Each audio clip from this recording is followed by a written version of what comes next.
He's not even in Okay, he is in handcuffs. Is he? Yeah. The police wanted to build a sound enough case to where when they picked him up, the DA could actually get charges on him that could stick. Now, I could also argue that they could have done that within the first 48 hours because everything was on. For nearly 3 weeks, Roger Jackson has finally been taken into custody following his violent assault on pro wrestler Psychosis 2 during a live wrestling event. Fans and industry figures had been demanding action, and now many are reacting to the arrest. One fan questioned why it took authorities so long, pointing out that the attack was caught on camera and didn't exactly require extensive investigation. Another fan, Joel Hughes, commented that he hopes Rampage doesn't rush to post bail, arguing that Jackson deserves serious jail time for nearly ending a man's career and traumatizing the audience in the process. YouTuber Ross was among the first to break the news of Jackson's arrest. He noted how the story had gone quiet in recent weeks but reminded viewers that fans had been calling for accountability from the very beginning. Ross confirmed that the long-awaited arrest had now officially happened, bringing a new chapter to this shocking incident. Jackson has officially been arrested. This has just been reported by TMZ like maybe 30 minutes ago. You know, TMZ, they're very quick with getting information, and usually if they get the information, then it's usually accurate. I know it's kind of been quiet, you know, for I want to say a few weeks now after the whole situation with Roger Jackson. A lot of people were talking about it, you know, when it initially happened, and a lot of people were wanting him to get arrested. Well, it's finally happened. Ross argued that Raj Jackson's actions revealed a dangerous and reckless pattern, one that, if ignored, could eventually lead to something even more tragic. He expressed surprise at how long it took authorities to step in, given the seriousness of the incident. From Ross's perspective, it seemed as though Jackson had been facing little to no accountability, continuing with life as usual without proper intervention or guidance, even from those closest to him. He's going down in straight destruction and chaos. Someone that's easily, you know, able to just flip like that and go off the rails to the point where they almost murdered someone, it's crazy. I'm very surprised that it took this long for any legal actions or any ramifications to happen. Because for the longest, I mean, I don't know what he's doing. He's just chilling. I don't know, you know, if there is any disciplinary actions coming from his dad. It doesn't seem like it. It just seems like he's just at the crib chilling. Meanwhile, Tony Ferguson reacted with disbelief to the Roger Jackson incident, saying it never should have reached this point. He pointed a finger at online personalities and media outlets, arguing that the hype they create can mislead younger audiences and push them toward the wrong kind of behavior. Ferguson urged kids to find healthier outlets for their struggles instead of resorting to violence. He also offered support to Jackson's family, expressed relief that Psychosis is on the road to recovery, and stressed the need to prevent situations like this from happening again in the future. My reaction was just like everybody else's, is kind of shocked at that, but I think that it could have been prevented. I think like people, influencers, YouTubers, or everything else that put too much hype and they try to build and they put these ideas in kids' heads, and they're not saying, hey, reach out and, you know, and be like, it's okay. They're making it worse by trying to do this, sticking mics in their face and doing this kind of stuff, where as some people know how to handle situations and some people don't. And unfortunately, it went a different way. And all you youngsters out there, that's not the right way to do it. That's just not how you do it. If you do have an issue with something like that, go talk to somebody. I know it's kind of seems like the thing to do, but damn, go find a way to vent, because that stuff is just like a boiling pot. It's not gonna go the way you want it to go. And he should have handled it a different way. I hope that him and his family are able to cope and be able to find a solution for everything. And obviously Psycho Stu is a little bit better because everybody's kind of worried, but you know, it's unfortunate that it happened, and hopefully it doesn't happen. In contrast, after the incident, Du Mallow spoke out strongly against Raj Jackson's behavior, calling it immature and reckless. He recalled stepping in to defuse the situation when Jackson suddenly tried a sloppy takedown before throwing a punch to his face.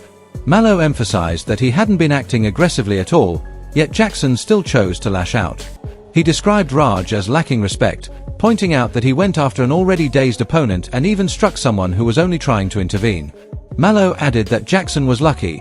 Had he not been exhausted from his earlier match, the outcome might have been very different. In the ring and I'm breaking it up and he shoots a double leg on me. By the way, work a better double leg, you prick. And then I'm telling you to fucking calm down. I'm not even fucking fighting. I'm not even being fucking hostile. Then you're trying to fucking work and get lower, do this, change positions, and I'm over here having to swim with you, all this other shit. And then you fucking punch me in the fucking eye. After we're breaking it up, you fucking loser. That's why you got fucking headbutt, and that's why I fucking punch you, and you're fucking lucky I was tired from the match before this. What kind of fucking person are you? You fucking low-life fucking clown. You want fucking clout, so you beat up a guy that's fucking half unconscious. You punch a guy that's trying to break up a fight and not even trying to fight you. I wasn't even trying to fucking hurt. Mallow had previously predicted that Raj Jackson would end up being arrested, and his assumption proved accurate.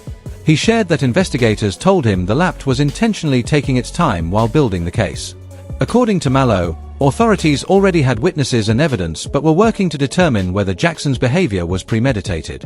He added that detectives even questioned him about specific comments and conversations to better understand their context. Okay. The detective I talked to outside of the case, just to ask him about formalities, what I should look at, what not to look at. He was saying that this is just how LAPD works. They drag their feet. So they're building the case right now. They get all the evidence. The state's going to pick it up because there's so many people, so many witnesses. Heck, even my little brother saw it. My girlfriend, my mom, all the kids that saw it, all the people there. So that right there, they have the evidence enough to try the case. And then what they're trying to figure out is what level of premeditation is, from my understanding, is why he's trying to figure out what conversations took place, what conversations mean. You know, he was asking me what specific terms mean exactly, you know, and like what they mean to the person they're telling him. Mallow revealed that legal representation was already involved and expressed confidence that Stuart Smith would be pursuing Raj Jackson in court. He mentioned that based on reliable information, a lawsuit appeared almost inevitable, with the process already moving in that direction. Heard that Psycho Stu is he suing Raja specifically, or who is he suing specifically? I know from a decent source that there are lawyers involved, but that was on the internet. I think it was X posted it, and then a couple other ones. But is this confirmed, you know, for a fact from your source, right? That there's lawyers involved. Is there any idea of who he's suing? I think their first name starts with an R and their last name's Jackson. Yeah, we know that there are lawyers involved, so let the process play out, and then we'll know it by ear. But I can say there's a high probability of that. That's what's gonna happen to Raja? Yeah. That literally sounded like a jail door. Straight to jail. Earlier, Rampage Jackson spoke publicly about the incident involving his son Raja and Psychosis 2, expressing regret over what had taken place. He admitted that Raja's actions were wrong but emphasized that, as a father, he still has the responsibility to stand by his son. Rampage noted that the matter is now in the hands of the authorities and asked for privacy regarding the details. He also shared sympathy for Psychosis and his family, adding that he wished he had been there to stop things before they escalated. Can do on that side, but be a father, you know what I'm saying?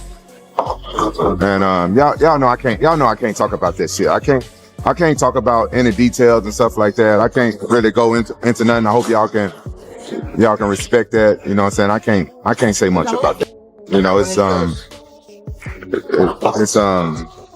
really not my place to say anything, and we gotta let this shit play its course. This shit put me in like a bad mood, you know what I'm saying? I feel bad about Psycho Stu and his family. His family had to see that, you know what I'm saying? And you know, all the stuff that went on. I just wish I could have been there, but I couldn't. I was out of state, dropping my other kid off. Rampage Jackson later clarified that he wasn't attempting to excuse Raja's actions, but rather fulfilling his role as a father during a difficult time. He expressed hope that, eventually, Psychosis might find it in himself to forgive, at least from the perspective of understanding a parent's duty, even if those outside the situation may not fully see it that way. Y'all need to know that I don't condone Raja's conduct. I don't condone none that happened. So we're gonna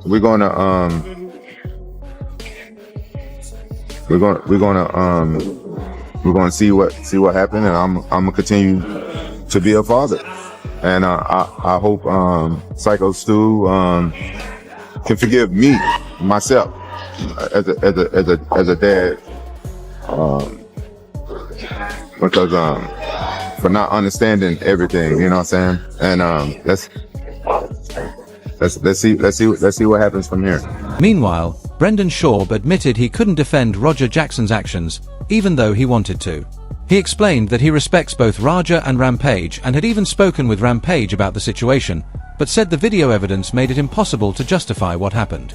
Schaub called the whole thing unfortunate, noting that Raja's career was just getting started and has already been thrown off course. Transparent, I like Raja, and obviously I adore Rampage. Me and Rampage have a great relationship. I love Rampage. And it's just by nature, my initial thought was when I heard about this, and I spoke with Rampage, when I heard about this, I went, all right, how can I defend Raja? I look at all the videos, I watched the full live stream and all that. I got nothing. Oh, I can't, you can't defend this. I see this, it's so sad. Because he was just getting started, and that all goes away. Matt Brown offered one of the toughest reactions to the controversy, saying the main reason people weren't being even more critical of Roger Jackson was because of his ties to Rampage. Brown argued the footage clearly showed Raja striking someone who was already unconscious, calling it a very serious act. He went as far as to suggest that the incident was severe enough that it could be considered attempted murder.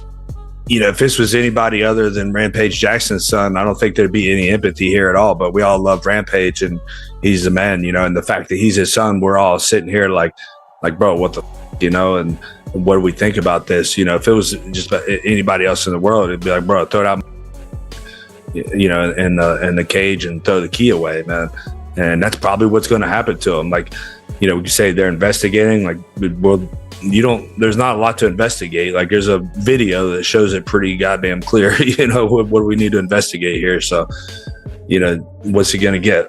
You know, I don't know what like attempted murder is, but I mean, he was knocked out and punching the shit out of him. You know, I don't know how far they go in there or what the details are to get. Matt Brown doubled down on his criticism of Roger Jackson, labeling the incident a blatant felony and a clear act of assault. He argued that Jackson took a cheap shot instead of handling things in a fair or professional way. Brown added that the wrestler initially believed it was part of the performance until Jackson drove him headfirst into the mat. He stressed that it was sheer luck the situation only resulted in a hospital visit, given how dangerous the move was. Assault's for sure, battery, you know what I mean? Like, this is a felony for sure, right? I mean, there's I don't think there's any way out of that. So, you know, kind of just is what it is for him now. But like what a man, you know, like, you want to fight the guy. Like, dude was like, you know, we watched the video right before the podcast here. And, you know, the dude was like preparing for a pro wrestling style takedown and slammed him on his head. Like, you know, dude's lucky that, you know, like you said, he's hospitalized, but man, he's lucky that that's all that happened, you know? Kevin Lee didn't hold back, saying Roger Jackson fully deserved jail time and that there was nothing admirable about his actions. He questioned why Jackson couldn't control his temper and speculated that watching Psychosis in the ring may have triggered his anger. Lee stressed that behavior like this has no place in everyday society, especially when everyone understands that professional wrestling is meant to be entertainment. Go lay down. You got to go to prison, bro. There's no part of that you thought was cool. Like, I can't even wrap my mind around why you thought that was cool and why you ain't got no self-control over your emotions. I get it, you and your feelings. You probably was watching them work and just getting madder and madder. But bro, you can't have that in no civilized society. Like, we all understand what pro wrestling is, don't we? Dylan Dennis also weighed in on the Raja Jackson incident, saying it was hard to even watch. He suggested that Raja may have serious issues with controlling his anger and questioned what could have been going through his mind. Dennis pointed out that anyone with real training experience knows the difference between practicing safely and taking advantage of someone. He compared Jackson's actions to a reckless wrestling move, slamming an opponent head first, and called it both unnecessary and entirely preventable. What's your take on this Raja Jackson video that came out? Because it seems like that's caught kind of not just in wrestling world, but like everyone is caught. To be honest, it's hard to watch, but in a way, it's like you might have something like wrong with like maybe like anger problems, because like why would he do that, you know? And anybody that has trained or anybody that has a brain knows when someone's working or someone's like And like that would be like me going with you right now, and you're like, "Oh, I'm gonna pick you up, and we're working. We're doing a WWE match." Like you could slam me in my head. Like I'm giving you my weight. You know what I mean? So like the guy obviously let him pick him up, and then slamming him like that is ridiculous. First off, especially being a guy that's trained. I know he's only 0-1. Dylan Dennis called the incident both careless and unnecessary, stressing that professional wrestling relies on mutual trust to keep performers safe. In his view, Raja Jackson broke that trust and turned the performance into a genuine danger. Dennis noted that the strikes appeared intended to hurt rather than entertain, describing the episode as disappointing and damaging to the sport's reputation. He emphasized that wrestling should showcase athletic ability and storytelling, not leave someone legitimately injured.